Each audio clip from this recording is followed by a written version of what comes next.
If you have a gift of service. Bishop w'ubureberezi bwa Kihiihi Right Reverend Dan Zoreka yayebembera okushabaha mukoro gw'okusiima Empa buhwezi abatwire nibakwatiraho abeegi ahansi y'amashomero agari aha musingi gw'ekanisa omu kitongole kya Greater Stewards of Hope omuri district ya Kanungu.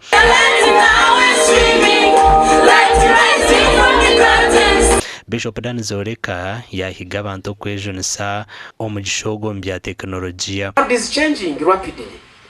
I'm happy today you donated computers to the students at Kanyantorogo. We are in the digital era. Thank you, Mutere Ruza for Domungaro. Thank you, Ruza, for that.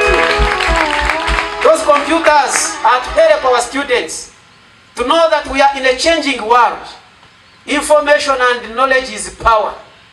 And today, those of you who have those phones, you have the whole world with you.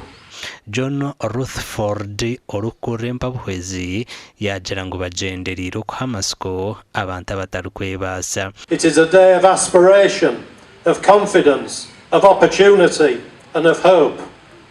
A truly exciting occasion after several years when it seemed that aspiring, hard-working children and young people in this region would be denied the chance of a good education because of the self-serving behaviour of a few poor stewards. Because those who don't know the source of development, it's education that is the source of development. And those who don't know how things come, where an institution is located, that is the center of development. Abebembezi nibagira ngo abantu ababona nibaza kuganyurwa mu by'obwegyese nukwe kubasha bukwatanisa nabo. I will begin by reminding and affirming to the audience here today that Great Stewards of Hope is for you.